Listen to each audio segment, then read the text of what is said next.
welcome everybody to our webinar about energy champions. This particular event has been sponsored very generously by Kent County Council. So I'm going to hand over to Rob Robinson first of all to ask him to say a couple of words about the event.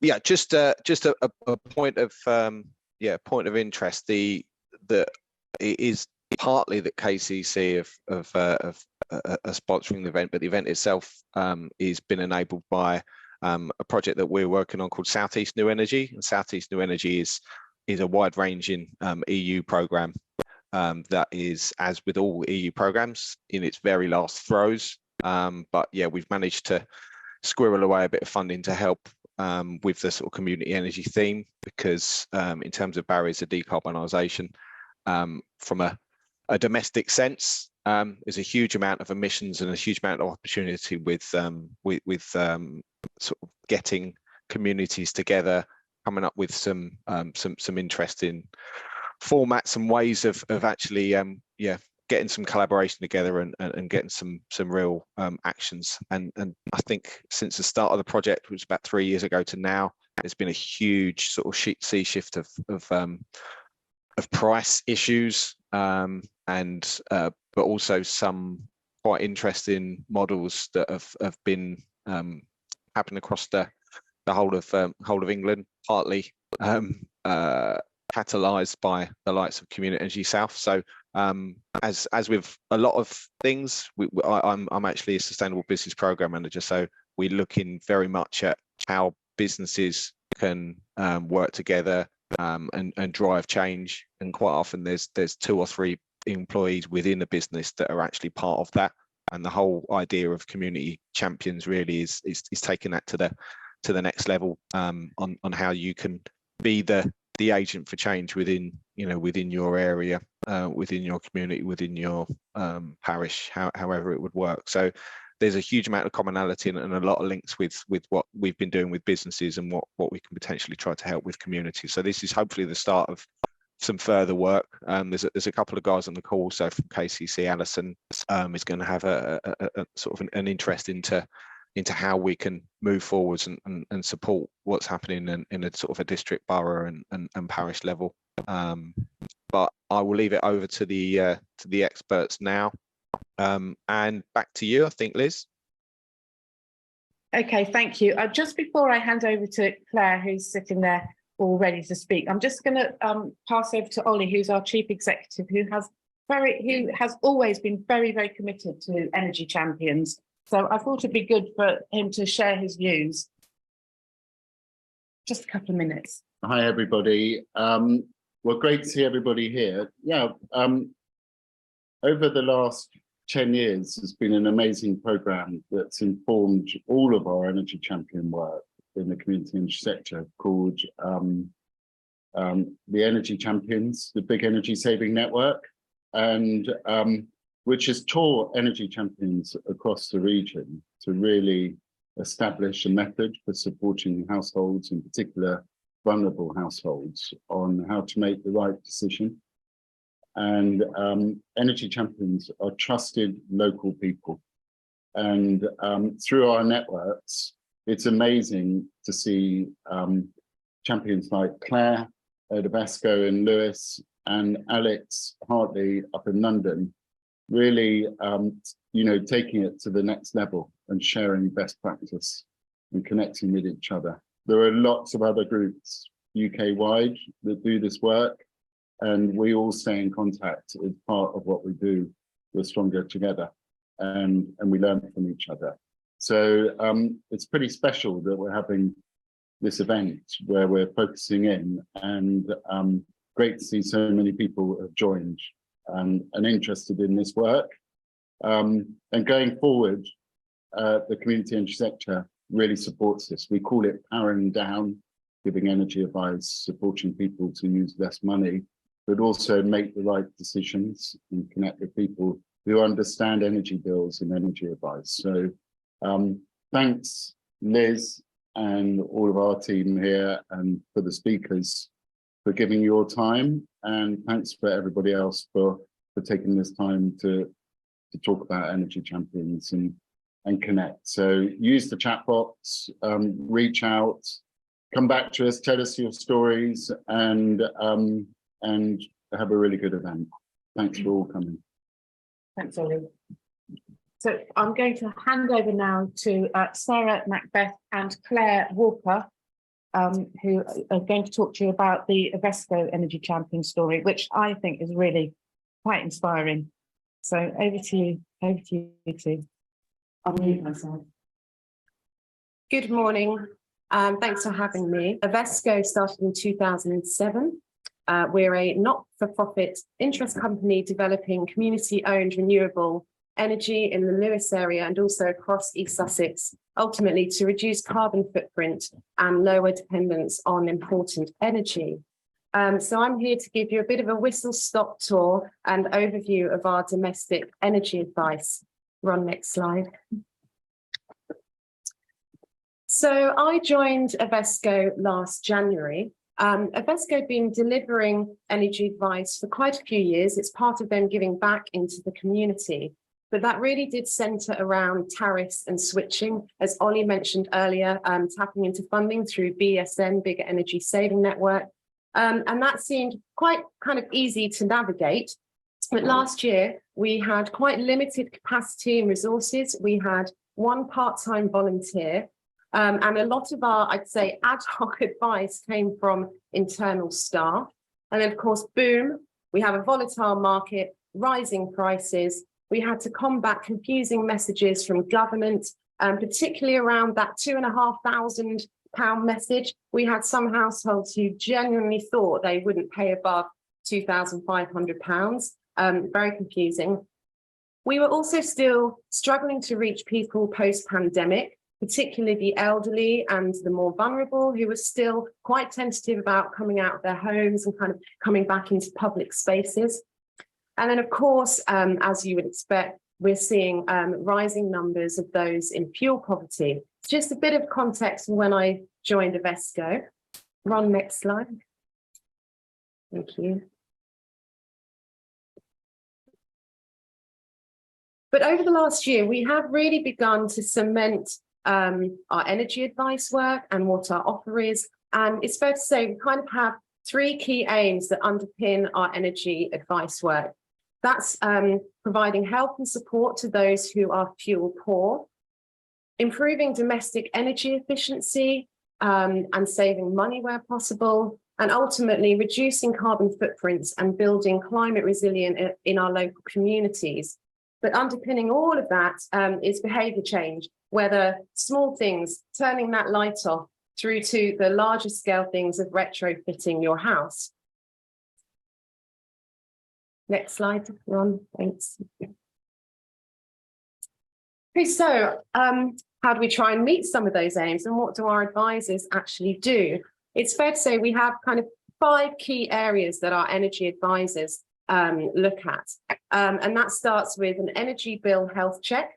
So sitting down with someone, helping them to understand their bills, build a profile of their home and their usage, checking that they are actually on the best available tariffs and rates, helping with financial queries that they might have about their bill.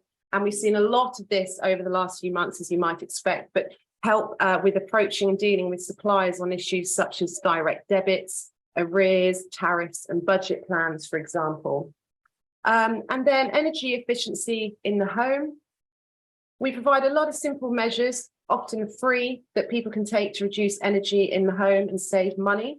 We do some help with reading meters, including some home visits. We're in a lucky position where we can offer free home energy packs to residents. These can include LED light bulbs, radiator reflective foil, secondary glazing film, and draft excluder cushions, for example. And we also provide advice on draft proofing and insulation. We'll also help people and check eligibility for any financial support, such as the warm home discount. We'll provide up-to-date information on financial help from the government. We do some referrals for people to receive fuel vouchers, signposting to other initiatives that are helping with the cost of living, and also within that, signposting people to sign up to the Priority Service Register where applicable. And then heating upgrades and renewables. We're lucky at Ovesco to be in a position to provide advice on retrofitting and heating upgrades, advice around heat pumps, solar thermal heating and PV, as well as signposting to grants for home upgrades and eco improvements, for example. Ron, next slide. So all of that we are able to offer through a range of different channels and means. We hold weekly regular drop-in advice surgeries at our local town hall and also our energy room at Lewis House. Our energy advisors attend food banks and local community supermarkets. As I mentioned, we do some home visits, that's predominantly more around meter readings. We have a dedicated energy advice hotline with a free phone number and email. So we do get a trickle through of that. It's not big numbers, but it's a small consistent amount of people contacting us that way. We'll go out and give group talks for local organisations and support groups such as Women's Institute. We also attend local events and fairs. And we're also planning a series of advice campaigns and events at Lewis House. For example, this summer, we'll have a campaign around water. And in autumn, something called Love Your Lot. So watch this space for some more info. Ron, next slide. So I just thought just to reflect on a few things. I mentioned when I joined Ovesco that we had one part-time volunteer staff.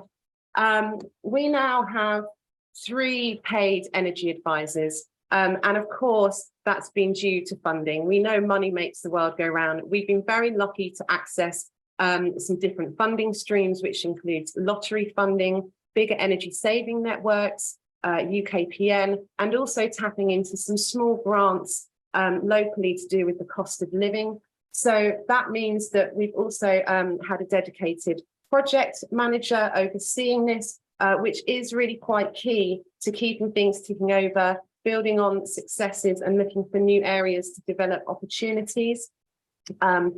We have a committed team of energy advisors who often go the extra mile.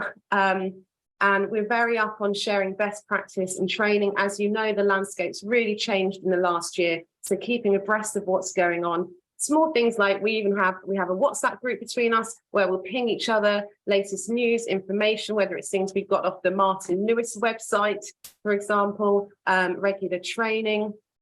It sounds obvious, but actually understanding our locality and demographic. Lewis, there's quite a wide gap in terms of those who are fuel poor and then those who are quite moneyed and in quite, in a position to be upgrading their house and looking at retrofit measures, for example. So knowing who we're dealing with is really quite important. And then that feeds into being clear on what our scope of offer is. Energy advice can be quite light touch. It can be some of those, the bill checking, the financial things, but through to, as I mentioned, heating upgrades, retrofit example, and just knowing what your kind of capacity is and what your energy advisors can actually do and offer. Consistency with the hard to reach. I say this because last year we were struggling to get a foot in at local food banks. They were quite tentative with us because it's quite a sensitive area. Often people visiting food banks, they just go in and out. They don't want to hang around, and that's fair enough. But our advisors have been doing this kind of religiously now since autumn. It might take kind of 5 or 6 small conversations with someone. It's a hello, how are you? Until you slowly build up a bit of that trust and rapport with someone. And then they're in a position to actually sit down and talk to our advisors and start opening up about their situation. So that's what I mean by consistency there, the regular attendance at these venues. I mentioned our free kits, and of course, we're lucky to be able to do that through our funding streams, but it is a real win, especially our light bulbs, for example. Everyone understands a light bulb. They can fix that really easily. They're really popular, and it's a really good conversation starter at events. Some of our kind of draft insulation measures, we find that not in such high demand over summer. People aren't thinking so much about heating their homes, but we know in autumn that demand kind of ramps up. So we're we are really grateful to be able to offer that to our residents. Community working, I say this because Ovesco is not an outreach organisation. There are obviously loads of community groups already on the ground doing lots of work. And we found last year some of our successes were piggyback onto pre-existing events. One example, we trialled in autumn, we called it Eat or Heat surgeries at a local church, and it was a total flop. I would say we maybe had 4 or 5 people through the door over the course of a month. And I think it was twofold. Perhaps in hindsight, running it through a church, there was maybe some mixed messages as to whether we were affiliated with that, but also our kind of presence in giving advice was still growing, and I'm not sure people really knew who we were and what our offer was. So that's when I kind of reflect on community working as being really key, and also they can really help signpost to other initiatives as well. And last and not foremost, partnerships and collaboration as a big one. And then Ron, if you could just do a quick couple, there's 2 pop-ups, a reveal. So these are some of our key partnerships and collaboration, which has really helped establish our energy advice and make it a success. Now, some of these are quite specific to the Lewes area, but local food banks and community supermarkets, our district council. I mentioned community working and linking in with other initiatives supporting the cost of living, such as warm spaces. We've been running some drop-ins through our local libraries. We've been lucky to have a good relationship with 3VA. They are an umbrella voluntary association group, and they help to publicise a lot of our work. We've given talks through support groups at Foundry Healthcare, such as carers caring for those with dementia. We've also linked in with our Tenants Association and local supported housing groups. We link in and signpost through to Citizens Advice, which is a big one, particularly under Bigger Energy Saving Network. And of course, linking in with our local climate hubs, where we neighbour a room with Lewes Climate Hub, but also just down the road, Seaford Climate Hub as well. And then, of course, our community energy groups, which, of course, Community Energy South, Ovesco wouldn't be here without. So I'll just end on that one and say thank you for having me this morning. Really, we just think what Ovesco have done has been awesome. We see that they have set up, they have a large room in the right in the middle of the high street in Lewes that people can drop into. It's just absolutely inspiring to see how they've grown and how their energy champions have grown, and how the services that they can offer to people have grown, and how people can engage. What Claire modestly didn't also acknowledge is that the energy room that they have created also has lots of advice about and real examples of insulation and different sorts of insulation and things like that. I think it's absolutely inspiring, and so really well done to Ovesco for what they've done and working with the local authority. So I hope that's given you a bit of an overview of what Energy Champions do and can do, and the possibilities of how it can grow. I'm going to hand over now to Jill Fox, who can, and then on to Alex Hartley-Brewer, both of whom are going to explain to you what training options are available for those who want to learn to be energy champions and share this sort of information within their community. So over to you, Jill. Thank you very much, Liz. That's kind of you. Thank you. I'll just give a quick introduction, everybody, before I share my screen. Good morning. I hope you can see me and hear me okay. My name's Jill Fox and I work for National Energy Action. I'm not an energy champion, but I am an assistant training manager and organise all the training within National Energy Action. So I'm just going to give you a quick overview of this particular training that we do. Good morning, everybody. I'm from National Energy Action, and we are a charity which was formed over 40 years ago in the north of England. We were set up by a group of students who were at Durham University, and their project was to look at energy inefficiency in homes in the northeast. So the charity basically started from that point. those students are now trustees on our board and are still going. So the aim of what we do is to work to end fuel poverty in England, Scotland, Wales and Northern Ireland. We work very closely with our sister charity, Energy Action Scotland, and we do a range of things with National Energy Action. We offer advice and support, as well as advocating for policy and regulation to protect the most vulnerable households. So obviously, like everybody else, National Energy Action don't work alone. We partnerships and collaboration are at the heart of what we do to help all drive better health and wellbeing outcomes for those struggling to heat their homes. Just hearing from the community work that everybody's doing, it's obviously to get out there and reach out to as many vulnerable people in households as we can. But what National Energy Action do and what my role is, we offer training to staff and other organisations so the message can get out there as far and wide as possible.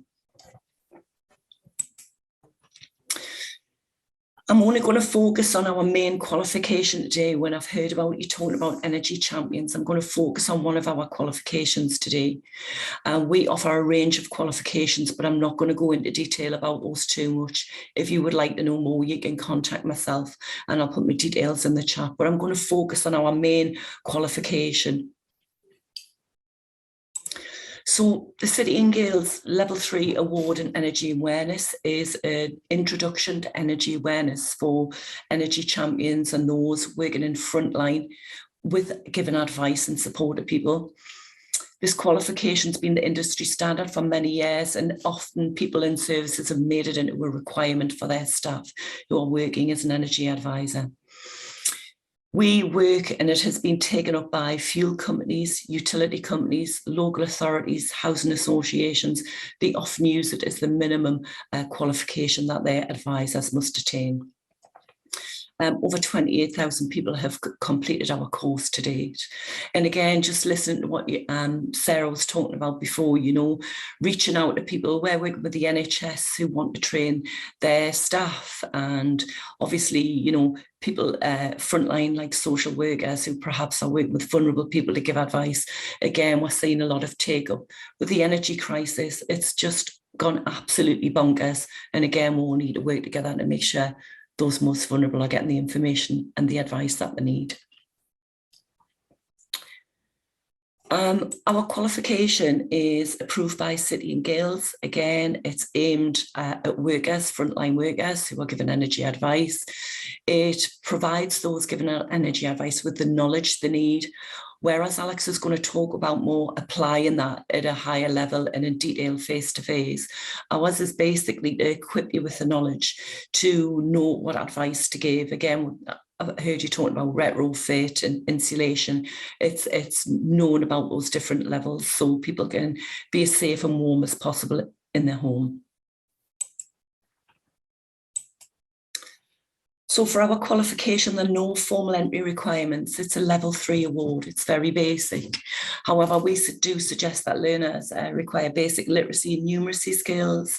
We work, the objective of the course again is to make sure that energy champions can help people calculate energy usage for power hungry devices in the home and know what they are, so they can calculate bills and work out bills and usage. And there is some calculations in the learning materials.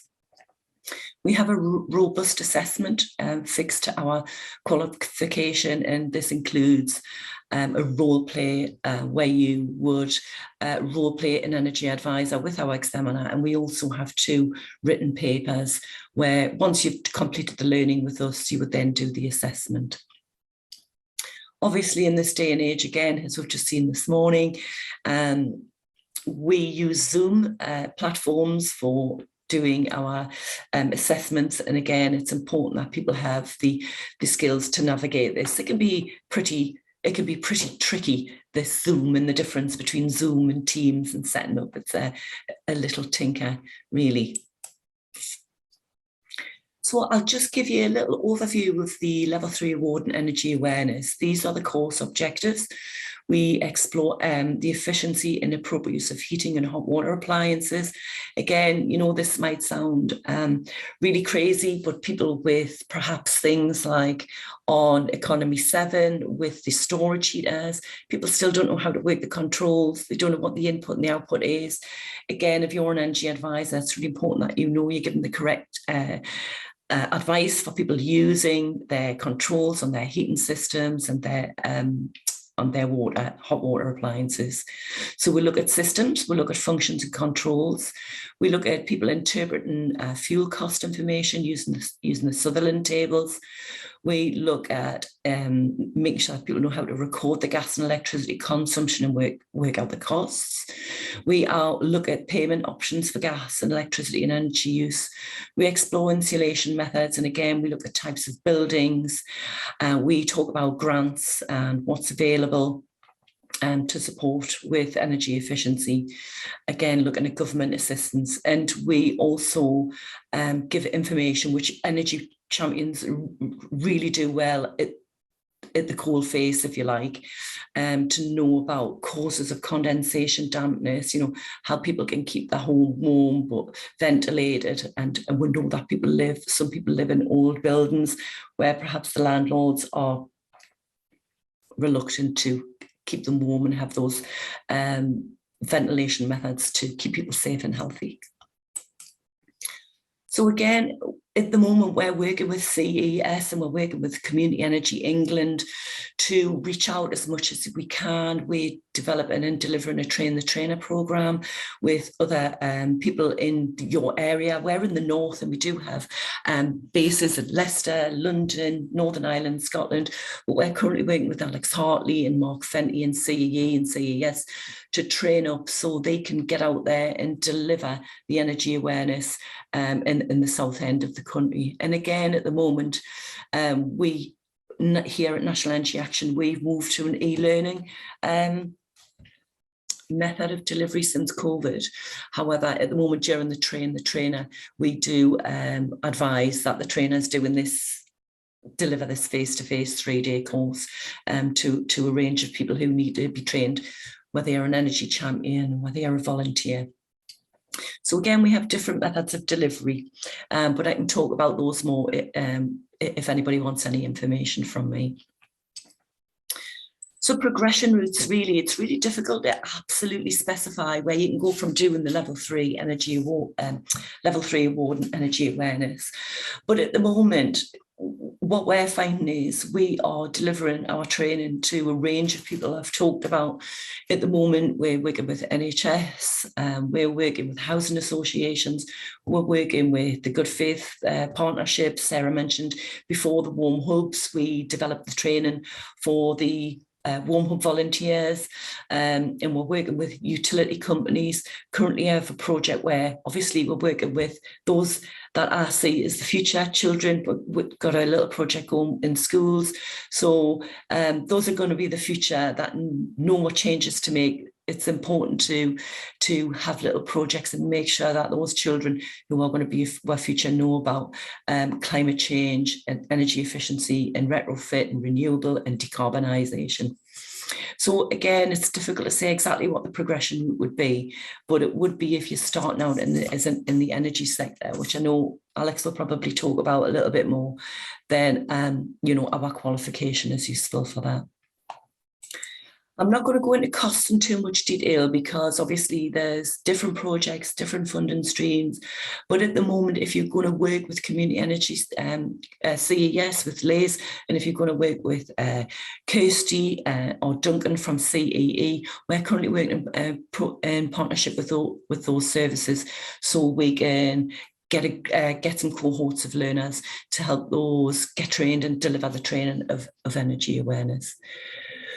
Guys, that's about it from me. Thank you so much, Jill. Yeah, I'm going to hand over to Alex, and then we'll go over to questions. And people being very quiet in the chat box, so I don't know if they're just taking it all in, but we shall see.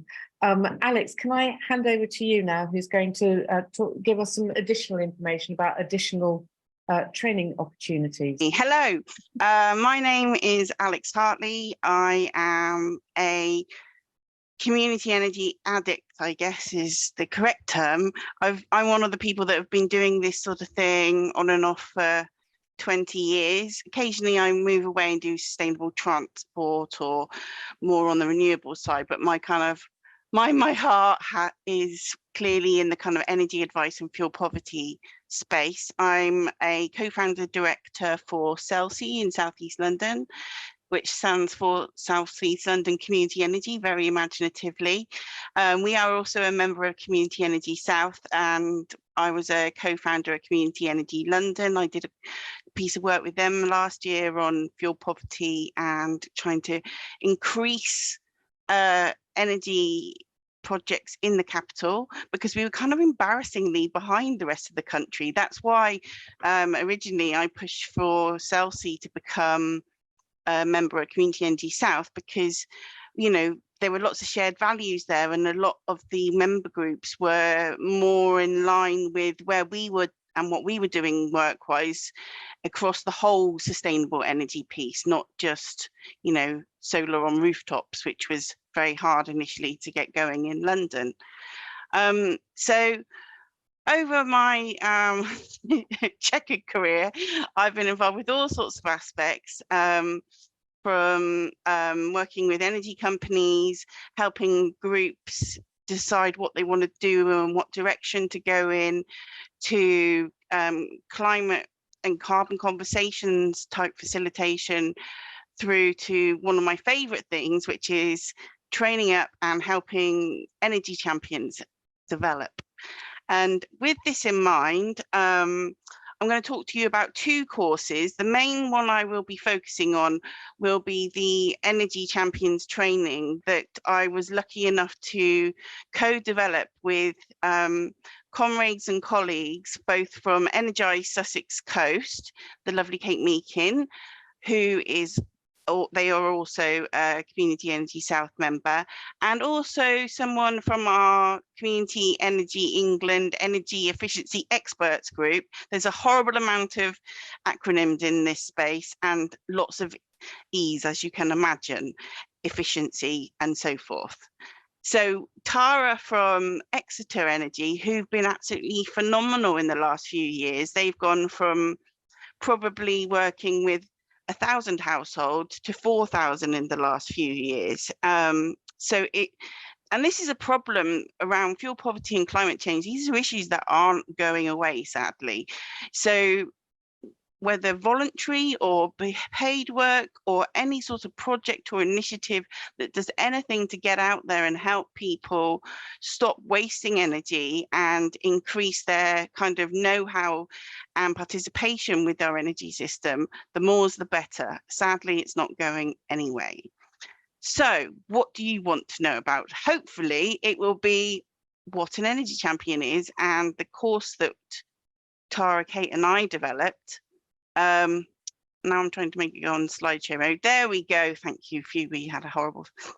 So basically, they could be people like anybody, whether there's it's an interest of yours, and you're what at CELSI we've called an fellow energy geeks, or you could be absolutely clueless, but you've never done anything at all. You barely have kind of got your head around what climate change is, but you want to take some practical action to help people and planet, but you don't want to glue yourself in protest to something. So this is a really good way of helping people in a way that is very tangible. And it's actually probably about the most kind of rewarding work that I've done. And it's re-galvanized and reinvigorated my belief in community, so that people that can go out there, and whether it's a light touch at sort of other people's events, right through to being a whole suite interventions of ways to help people, which could be through energy cafes and energy clinics. I've done a lot around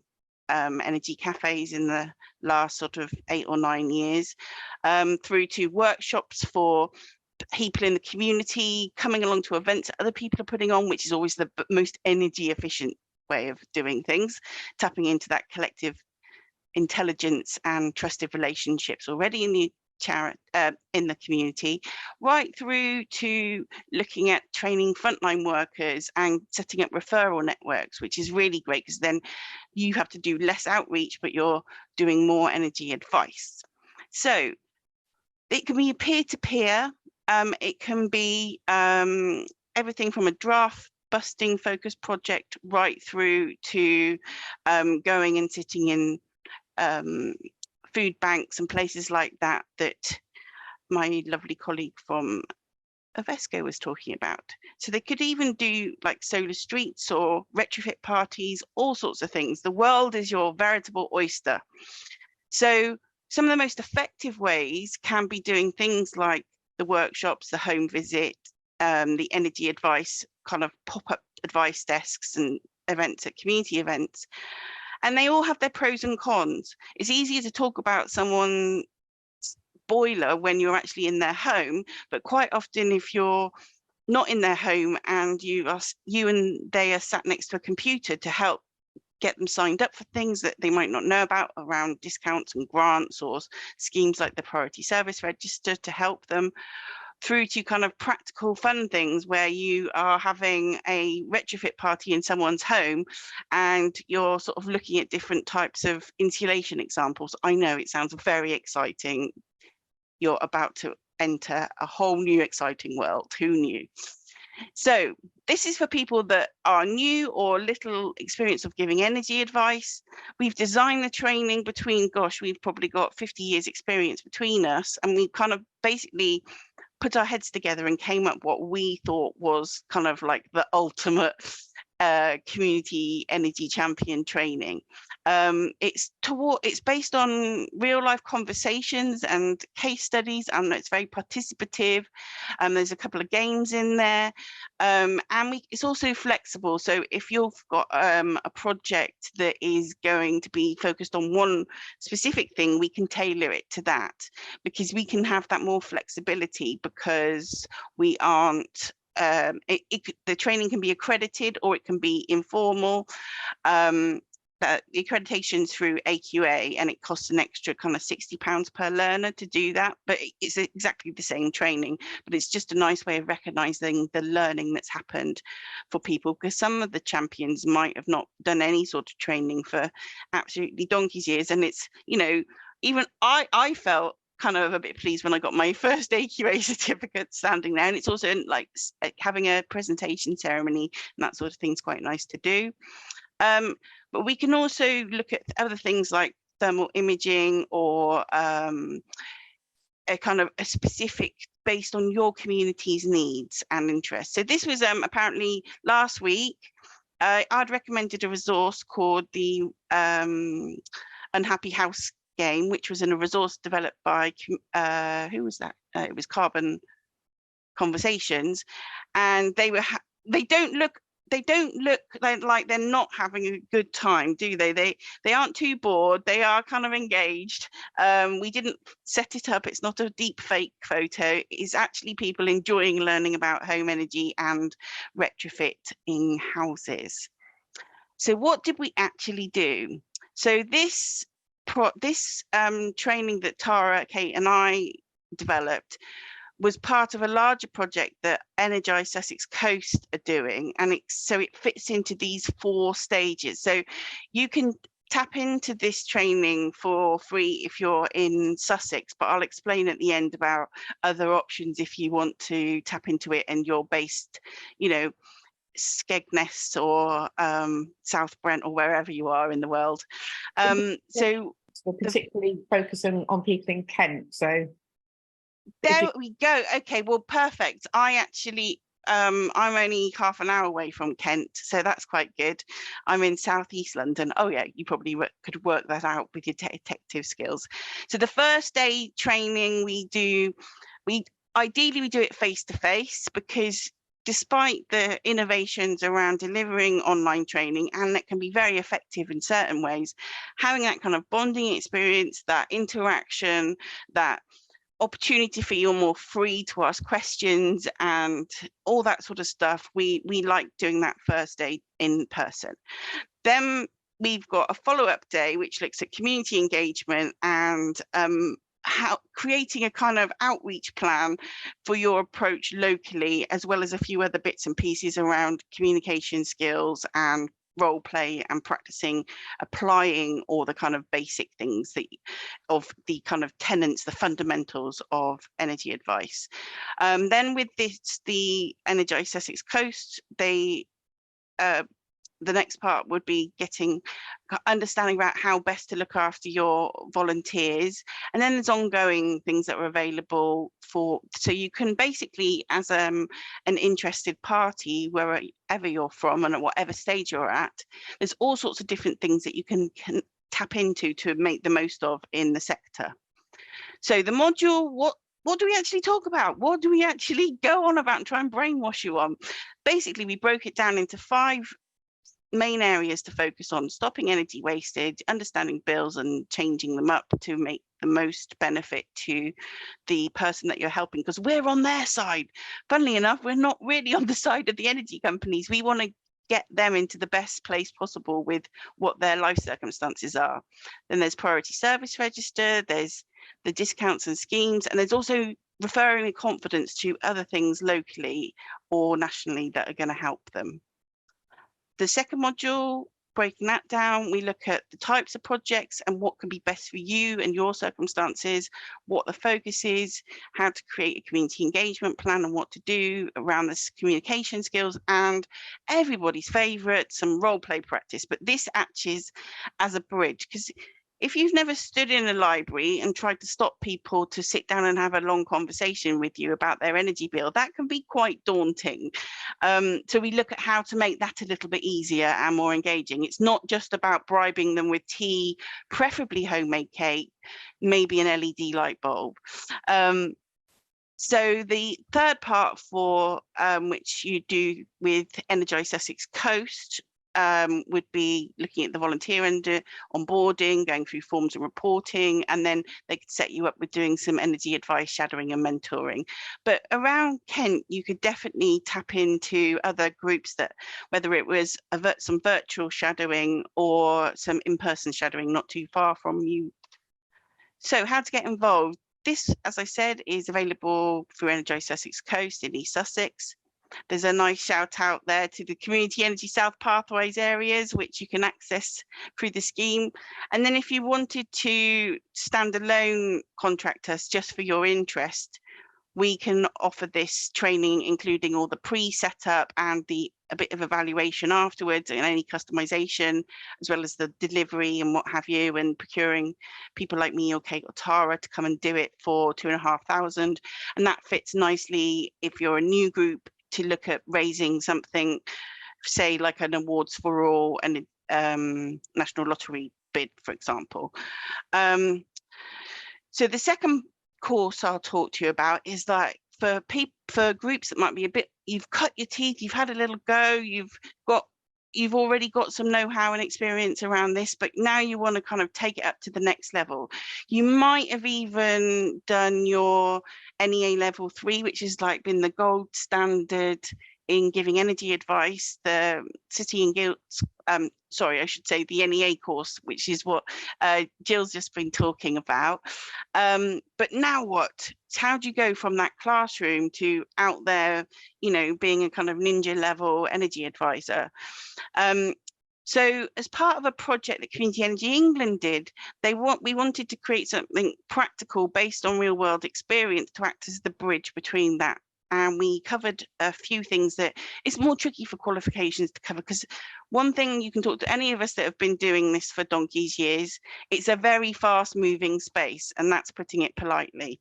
Oh, let's stay on this slide, shall we? Thank you very much, PowerPoint. So it was a follow-on from the NEA course, and it looked at the more practical skills, soft skills, and a few other bits and pieces of how to, you know, do a deeper dive on utilizing what sort of questions and structuring them like funnels, so you can actually still recognize the person you're talking to and trying to assist them into action, as the Big Energy Saving Network used to say. But it's actually going to look at how to not control the conversation, but ensure that you cover everything that you need to in a timely fashion, but with getting people to talk if they're reticent, but also how to kind of bring the control of the conversation back under your belt if someone's telling you about their poorly cat and how amusing and cute it is, which is great because we all have time for cats. But when you're in the community, you want to be benefiting them with your energy advice prowess, not just support people. But we do recognize lots of people that, especially more vulnerable group, or with characteristics that were officially deemed as the vulnerable groups, which is a term used by academics and people like Ofgem. But these are the people that are most risk and suffering the most because of the harsh and disgusting impacts, which are completely unnecessary, of fuel poverty. So we do a deeper dive on that and we act as a bridge. I'll just put this up, I won't read it because hopefully everybody can read, but this is just to give you a flavour of the sorts of things that we look at during this can be done mostly online. It could be done in person, but when we've piloted this, it was I don't think there's anyone in the room that attended it, so I can't try and put someone on the spot and do a live case study. That's good for me. Then the second session, we were looking at different, oh, that's a different font. That's very unprofessional, Alex. But right through to pulling it all together and having looking at coaching as a kind of, for me, it's the holy grail of really bedding down to be a competent, confident advisor that's continually improving. Because even when I train people, I always learn something new every single time. And things in this space, some of them are kind of fundamentals, like boiler types don't often change really. However, the different grant schemes and things do change a lot. So how to keep up with those and how to incorporate them into your energy advice sessions and projects that you do. So there were some extra things that were not missing, lacking, identified for further development after CE, with some thanks to funding from Power to Change and West Mill Solar. Other things that we wanted to do, I provided some like templates for self-reflection and peer-to-peer coaching to going forward, especially really key for the first 3 months as you get going as an energy champion and a project to make sure you're meeting or reporting. But there's other things afoot to further help people doing this type of work. Come on, slides. Oh, that's a fun one.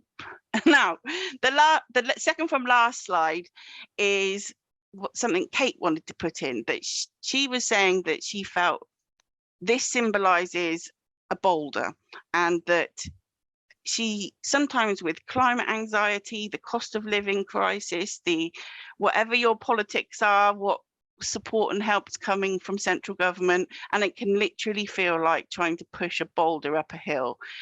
And it's hard and it's difficult, but actually what can help is engaging with others in your community, but that might feel, frustrated as well. And actually together we can get that boulder up the hill, and then we can actually get it over the top, and then it can roll down the hill on its own under its own momentum once we've got it there together. And I thought that was quite a nice, is it a metaphor? Is it an analogy? I don't know.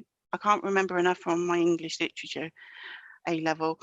But that kind of course is to just do the one that complemented doing the NEA course through CEE.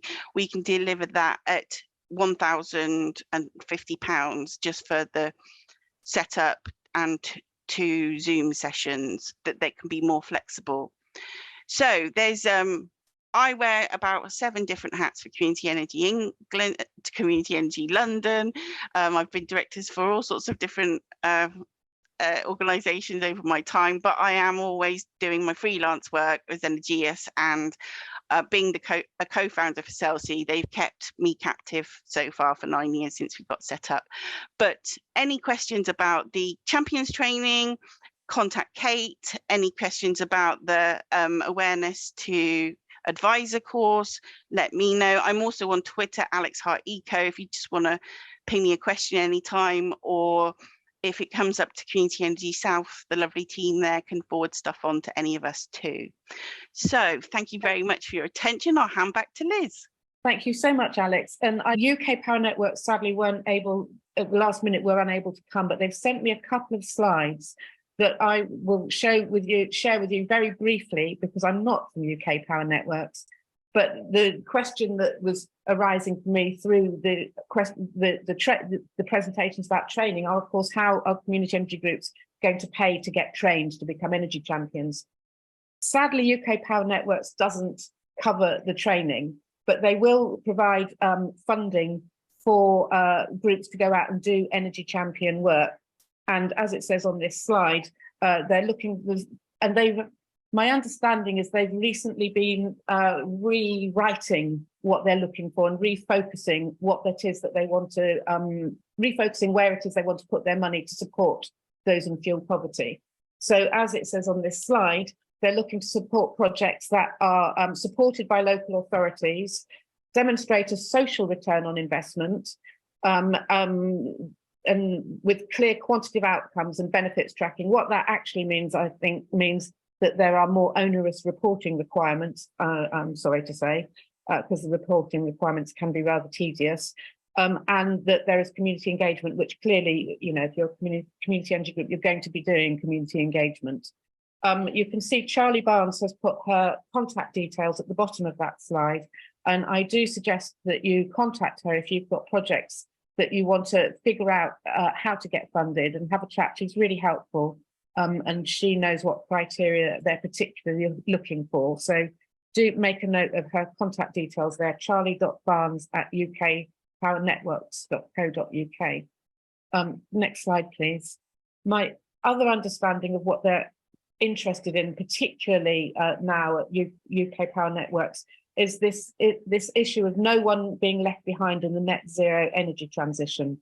So when you're thinking about a project that you want to create, really set that up as part of informing what you're going to do.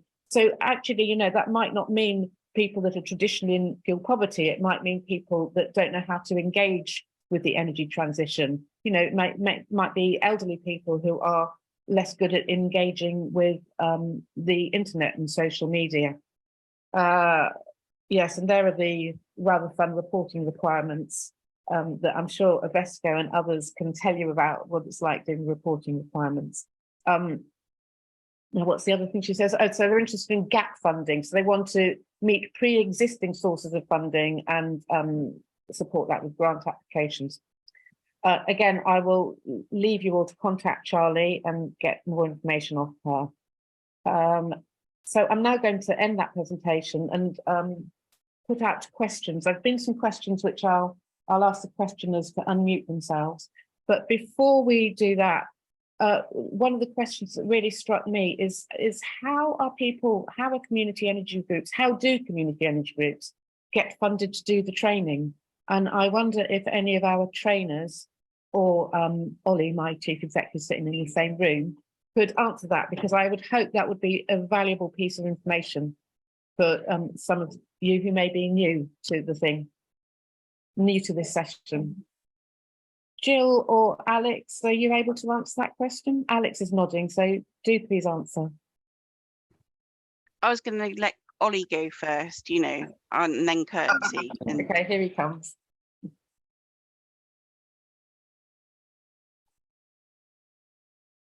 Are we on? Oh yeah. For funding for energy companies, well, link up with groups like Community Energy South and your community energy groups and NEA, and there are all sorts of fuel poverty funding. I know the Big Energy Saving Network funding has just applications are going in at the moment. They may have had to have been in. I haven't quite tracked it, but also over the winter months, there is fuel poverty funding that comes from the likes of UK Power Networks and the gas networks, because they're actually regulated to support vulnerable households. And there are also work streams within local authorities where this type of work needs to be supported.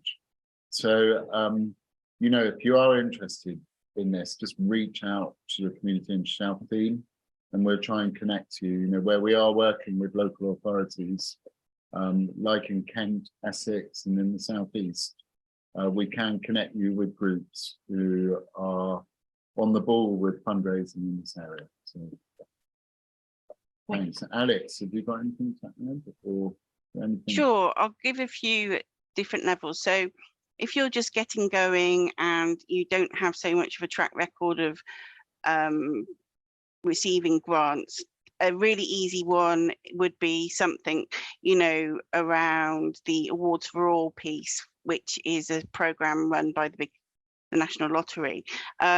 Also, locally, some councils have money through their SIL funding, which can be it could be, and depending on which council, it could be through public health, it could be through the sustainability or climate team, it could be about under the regeneration team, it could be from all sorts of different places in different councils. And then the next level up might be kind of a funder like the Green Funders Network, or what's the new one that Project Dirt is now called? Oh, crumbs, that will come to me. Then there's things like the UKPN funding, which previously was sort of £20,000. There's the Big Energy, British Gas, which is the most onerous in terms of reporting, Liz. Oh my gosh, it just puts UKPN to shame. But other organisations like similar to that, right through to the energy redress funding, which can be, you know, hundreds of thousands of pounds projects for, you know, all sorts of different things. And they've got smaller pots of money for people without charitable status, which are focusing on innovation or carbon reduction. Then there's is an organisation, if you want to work out what and how and where next. If you are a community benefit society, you could apply to the Hive to help you get sort of support from a more experienced group that would then, that's run by Co-ops UK on behalf of the Co-ops group, but you've got to be a type of co-op or community benefit society to benefit from that. But that also can provide funding if you're right at your beginning of your journey to work out what sort of legal structure you want to move your informal group to being more formalized. All sorts of different things that are available. There's some really good webinars specifically focused on funding. CE did one this week focused on energy advice and champion programs. And on the Community Energy London under fuel poverty, further resources, there's several different webinars, including a deep dive on what can be what energy redress are looking for as part of their work. And then there's other larger funders like the climate action thread from the Big Lottery Power to Change, which there's one specifically focused on working in a very deep community way, and it's called the Energy and Climate Fund, and that is open at the moment. So it's not a case of it's niche, but there's lots of different sources that you can get this funded through. I'll put a link to the Community Energy London resources in the chat while I mute myself and let someone else come in. Thank you, Alex. That is a lot of resources, and it'd be great to have them all in the chat for people to access. Jill, do you want to add anything to this, or shall I? You need to unmute yourself if you do. No, I'm not a specialist. I'm not great with funding, to be honest. Just learning from Alex and other people about that. She does seem pretty good. So I'll then in that case, I'm going to hand over to Nick Owens, had a question specifically for Ovesco. So Claire, you might want to unmute yourself for the question. Hi, it's Nick here. So we applied for a redress fund grant a bit ago and got absolutely nowhere with it because the feedback was it wasn't value for money. So we were trying to. Can you speak up a bit, please, Nick? Yeah, we were trying to support retrofit and those sorts of things. So I'm interested to know from Ovesco or anyone really, what sort of, whether you measure the payback of what you get from your energy champion work, and can you demonstrate the results? Because that's clearly quite important for funders to know what's achievable. Sorry, it's a tough question. Yeah, that is a tough question. Hi, Nick. Hi. I think it's fair to say over the last year, in terms of demonstrating and that reporting, because of capacity, Ovesco really just kind of did the paperwork that was required for our funders. Liz mentioned earlier, some of which can be very cumbersome, and funders will ask for different things, which is slightly annoying when a lot of your advice actually, can be quite similar and consistent over space of time. But one thing I didn't mention in our presentation, and I know there are other energy groups who are already using it or developing it, but this is true. Exeter, a database called Airtable, which a lot of us, I can see lots of nods, are jumping on board to use, which has really been designed specifically to capture and record and then report on energy advice interactions. We're quite excited about this, to be in a position to be able to fund it and start getting that in-house, because you're right, Nick. Actually, a lot of what we do is just the raw numbers. We can say, yeah, we've hit 1,000 households. We can kind of pull some anecdotal trends. We can categorize our advice work into certain themes, whether it's income maximization, behavior change, energy efficiency, but actually starting to drill down and start recording on a more detailed level is something that we've not yet been in a position to do, but are working on. And I wonder if there are other groups that kind of feel similar in that respect. Thank you. Oh.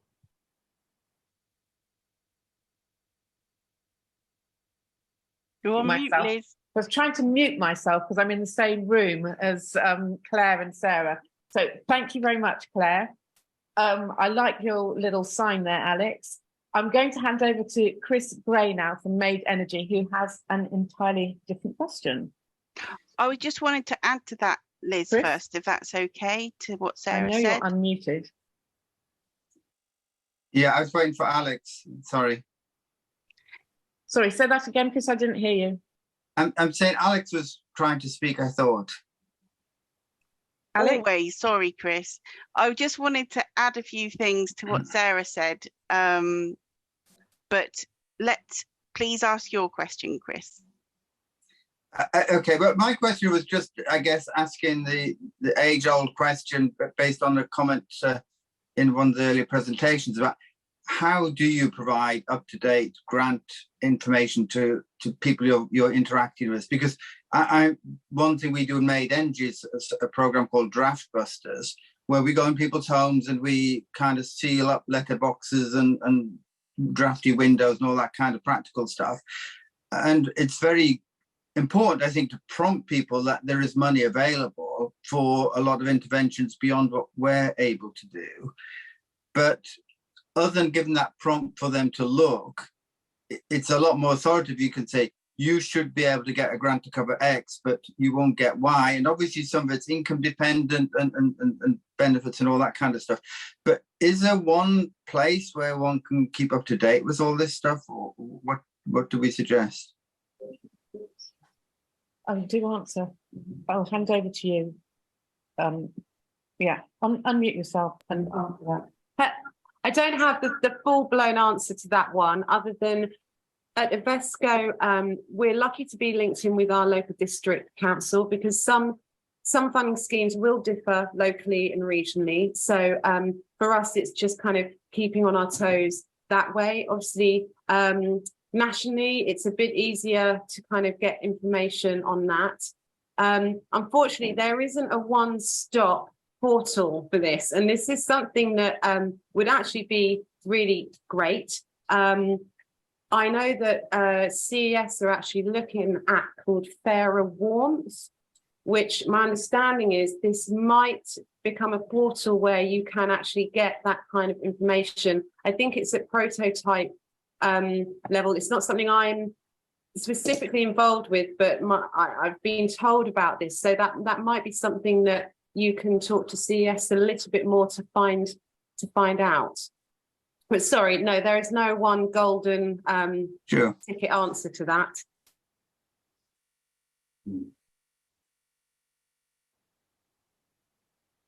Alex, do you have anything to add to that? Yeah, there's I've just shared a document link which CE tries to keep up with. It's fairly generic because it can't be hyper local because it's got an English focus, but that document there is a list of what is notionally available to everybody locally. Keeping connected to your local authority can help as well, but that document from CE does like a nice summary of everything that can be everyone from home decarbonisation skills training across to Eco4, or what people are calling Eco Plus, aka the 1,500 eligible that anybody can tap into, basically, based on whatever circumstances they've got, as well as different iterations of other things. You can also work with your installers if they're if you're doing referrals for eco, they will know all about that sort of thing too, and should keep you up to date. Yeah, so those would be my kind of low-hanging fruit suggestions. Thank you. Thanks. I've got Robin de Bray has a question from Kessingland Parish Council. Robin, you'll have to unmute yourself. Hi there. Hi there. Let me put my video on as well. I'm particularly interested in supporting individual households in installing air source heat pumps and solar panels. Before moving to Suffolk, I lived in Matlock and spent £27,000 on doing just that. When I moved, I didn't recover anywhere near that amount. And also, interestingly, the renewable heat initiative that went with the air source heat pump stayed with the air source heat pump and didn't come back to me, the one who paid for the air source heat pump. So I'm now in a property that's new to me. It's a terrace house, and I know there are many people in probably all over the country, and specifically in Kessingland where I live. And as I'm now a local councillor, I want to find ways of not only helping myself, but also to help everybody else. And I am. It's not something that I'm aware of. There's a lot of information about. I know that it can be done, but it costs. I just wonder whether there are ways of community companies assisting in that process. So Alex is nodding. Alex, can you answer that? And I'm going to ask Ollie, can you answer that, Ollie? I'll hand over to you first, Alex. So Robin, if you wanted to sort of hone in your question a bit more, could you do that for me, just to help me direct and answer properly? So my expectation is that if I wanted to install a heat pump and solar panels, I'd be probably talking around about 20,000 plus. And unless I've got that kind of resource available to me, I'm going to have to take out a loan of some kind. And I imagine it'll be at somewhere around 10%, 7 to 10%, and that's it's a heavy duty commitment unless people are well resourced. And I'm looking to see whether there are any ways of community of some kind of community organisation being set up to assist people, even if it's with low interest loans. It seems that something like this is going to need to happen to encourage people to make that transition from, as I'm now on gas, to electricity. And it's an area that doesn't seem to have had a lot of attention placed on it. And I want to make it easy for people in the town that I live to do that. I'm going to ask Alex to answer, then I'm going to hand over to Ollie, and then I will hand over to Nick Owens, all of whom have something to say. And then I'd like Jeff Barnard from Greener Stenning to come on with his question and or observation. So Ollie. Thank you. So yes, it is a permanent movable feast. There have been various efforts by the government. I will swear and say things like Green Deal have historically, you know, promised to be the Holy Grail and not been. The NEA level 3 qualification goes into what's currently available every time that gets, in terms of grants of what they're available. At Chelsea, we've been working with Lendology, we've been talking to local credit unions, we're talking to the London Rebuilding Society at the moment. There's essentially, if you split it, we split it into two groups. There's the able to pay and people that would come under the vulnerable or fuel poverty umbrella. So if you're on a comfortable salary in your household and you're not worried about, you know, how you're going to pay your energy bill and buy some food for the people that live in it, you're going to be in what we call the able to pay, although most people now are not feeling like they're very easily able to pay because of the unprecedented situation we are in with the energy bills. So there are pots of money that can help you either match fund or have a small contribution towards what you've got at the moment. But if you are in a position to try and get low cost finance, there's loads of projects that are about to come online. I'm not sure if any cover in Kent, that through the lead demonstrator program, it's still embargoed at the moment who's been successful, I think. However, I know a lot of those are looking at matching up particular types of people under the able to pay market with types of financing for all this sort of work. It is tricky because unless you've, you know, got sort of 20 grand sat around. Go for it, Ollie. Yeah, hi, did you say you're from Suffolk? You're going to nod. Yes. Yeah, Robin Yes. Debray. Yeah, so I've just put in the link. Kelly Divett, who's our project manager with Pathways, we actually work with Suffolk County Council and the different districts and boroughs. And it's my understanding that Suffolk County Council are moving towards a very low interest loan for retrofit that you can access. So reach out to Kelly in my team.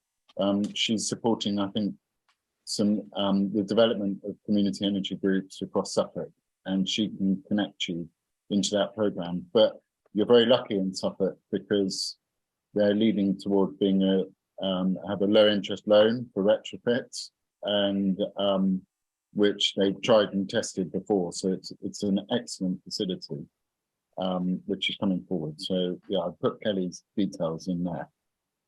And then I think Nick Owens had something to add. Well, go ahead, Nick. Yeah, okay. So before you try and get a loan, it's worth noting that there is a £5,000 grant you might be aware of for heat pumps. And I think any household is open to getting that grant, provided they don't need cavity wall insulation or loft insulation. But there are also separate grants to do cavity wall and loft up to £1,500 via installers. So it's about doing it in the right order and getting those two grants first, so your energy performance certificate, your EPC, doesn't show a requirement for those two types of insulation, and then you'll be qualified for the heat pump grant. It's also worth going to Octopus because they do £5,000 installs, I think, which matches the cost of the grant. So you can get your heat pump for just about nothing in some cases. I can't say anything about PV grants, though. I know nothing about that. Thank you. All of this has been most helpful. I will follow all of this up. Thank you. Oh, good. I'm so pleased it's been helpful. I'll hand over to Jeff now, because Jeff has a question, I would say statement, but definitely worth having a conversation about. No, I don't think, I'm sorry, I don't have a statement, but let me just present a sort of a scenario we find ourselves in Steyning. My colleague Malcolm Duke, who's on the call, and I and a bunch of volunteers have been running a home energy help desk for a year or so. We are in conversation with the district council about kind of where this goes next. And we're listening in today, there's some really heroic and genius efforts going out there around the south of England. But I wonder what people feel is the future of this. Is this going to be this is a huge gap in the market. We know that, we can instinctively feel that. Is this going to forever be the domain of heroic volunteer groups? Or is anybody talking seriously about this getting much more systematically kind of delivered, this area, like other services? Are any councils moving into this area? Who's thinking about in these terms of coming up with some kind of universal nationwide service delivery on this? Thank you, Jeff, and thank you, Nick, for your comments. Yeah, you're, as always, Jeff, you're on the ball, exactly that. So as far as I see it, and I know Alex and specialists in this area will agree, you've got the vulnerable communities, households that should be supported and are supported by multiple work streams, and it's just a case for connecting them with, really, I personally, we feel that every district should have these services accessible to the public, because the public need them at different times. So we've got vulnerable that should be supported and should be able to access support through affordable warmth and everything. And then you've got the middle income bracket, who want to make change, want to retrofit their homes and get to net zero. And that's an area where more and more focus is being focused on. And we are seeing local authorities with organisations like Parity Projects and Retrofit Works actually starting to quantify the market for retrofits. So actually saying, okay, on average, let's say an average home is circa £6,000 to get to net zero. Let's multiply that by 600,000 households. Let's quantify the market. Let's understand the impact on the supply chain, the installers, and how they need to be skilled up to develop that. What we're seeing in some of the assessments we've looked at with our local installers, that they are actually cherry picking their work. They're 300% oversubscribed. So there's a big piece of work around skilling up the workforce and giving people jobs in this market, and then finding ways to stimulate with low interest loans. And I can see local authorities really taking this on as they get nearer to their net zero strategies. And, we've got to be patient and work with them. And then the third bracket are the able to pay market, who, the early movers, who know it's good for them to have solar on the roofs and retrofit their homes and have air source heat pumps, and who may have a windfall or have money in the bank that they can invest. And, it's a good investment because the price of electricity is high. So in summary, we are seeing districts and boroughs and counties get behind this at different rates. And you know, it's a really important issue. So I reach out to everybody if you are involved in this or interested in it, and link up with the likes of Alex and Community Energy South and your local community energy groups, but also speak to your councils, lobby your MP, keep a track on what's going on. You know, we need to build momentum. One last thing. There's an excellent project called the Cheese Project in Bristol. And it's a franchise through, it's called First Thermal now. But it was originally the Cheese Project, founded by the founder, the producer of the original Horizon programme. A lot of you may remember the Horizon programme. But he wanted to find a solution for communities to really help themselves. And the Cheese Project is a franchise for communities to take on around thermal imaging assessments. So where you can go into a home and actually do a thermal imaging assessment and get a report and have a plan of what to do. So that's another element that we're really interested in and we're following closely. So yeah, Jill's got her hand up. Can I come back to you? David Saunders, the famous David Saunders from Bristol. But can I just quickly come back? I mean, that's really helpful to break it down that way. But do you see that volunteer groups and charitable groups like ours are going to be the kind of the outriders for this, or are we basically going to find us? You know, is our niche going to shrink as councils get organised and find contractors to do this work?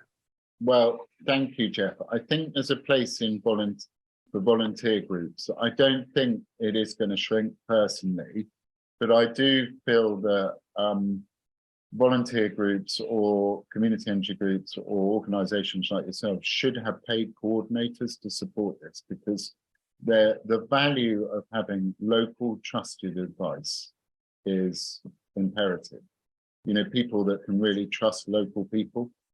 And I think that should be stimulated. And a good example of that is ovesco, who have volunteers but also paid coordinators, and are providing that bridge between the supply chain and the homes. So yeah, I do feel that there's a place for volunteer groups, but in the need for that is a coordinator.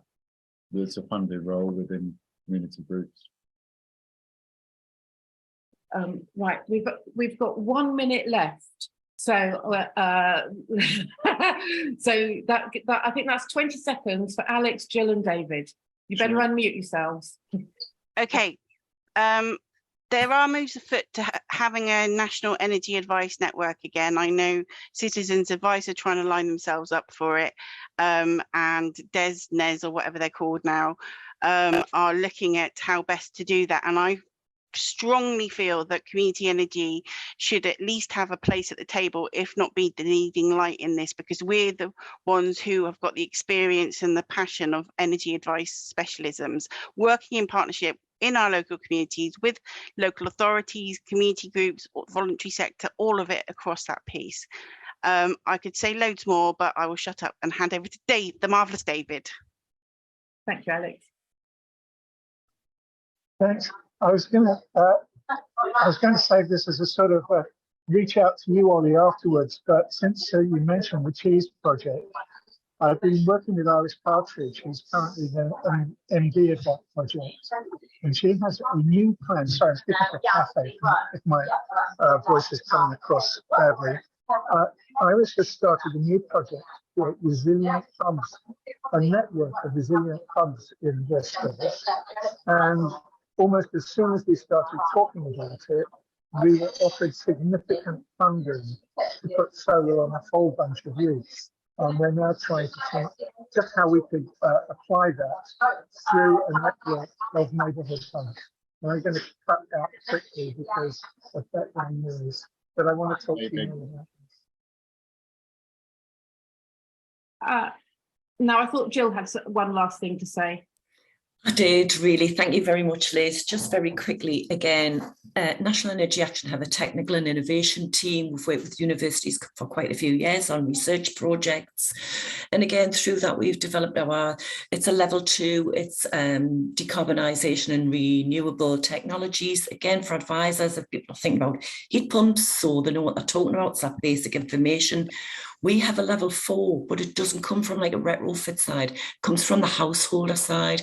Our level 4 decarbonisation looks at the advantages and drawbacks of heat pumps, air source, ground source. I'm thinking about what Robin was talking about before. Again, it's about impacts and solutions from the householder's angle, not from the installer's angle. Thank you. Thank you, Jill. I'm just trying to write a message in the box as well as end this meeting. So just bear with me while I type something, and thank you. I'll hand over to Ollie to thank everyone for coming while I write this. Thank you, Liz. Well done. Multitasking as always. Thank you, everybody, for joining. I hope you found it really helpful. Thanks for the speakers, for the South East New Energy Project for supporting this programme, and all of the communities in Kent and across the southeast of England who have joined. And you know, I know you're far between. So please reach out to us if you want support as energy champions, and we'll try and connect you. And I have one last thing to add, which is there are lots of new names in today's webinar. Yes, the video will be circulated, the presentations will be circulated, everything will be circulated to everybody who registered. But for all you new names, new people who've maybe not attended before, and you've been terribly quiet and very well behaved, and I hope you found it useful, please do reach out to us if you have questions, or if you want to be networked with anyone. You know, don't hesitate to contact us. And I hope it wasn't too intimidating sitting on here, and I hope it was helpful. And with that, thank you very much, everyone. Thank you. Bye.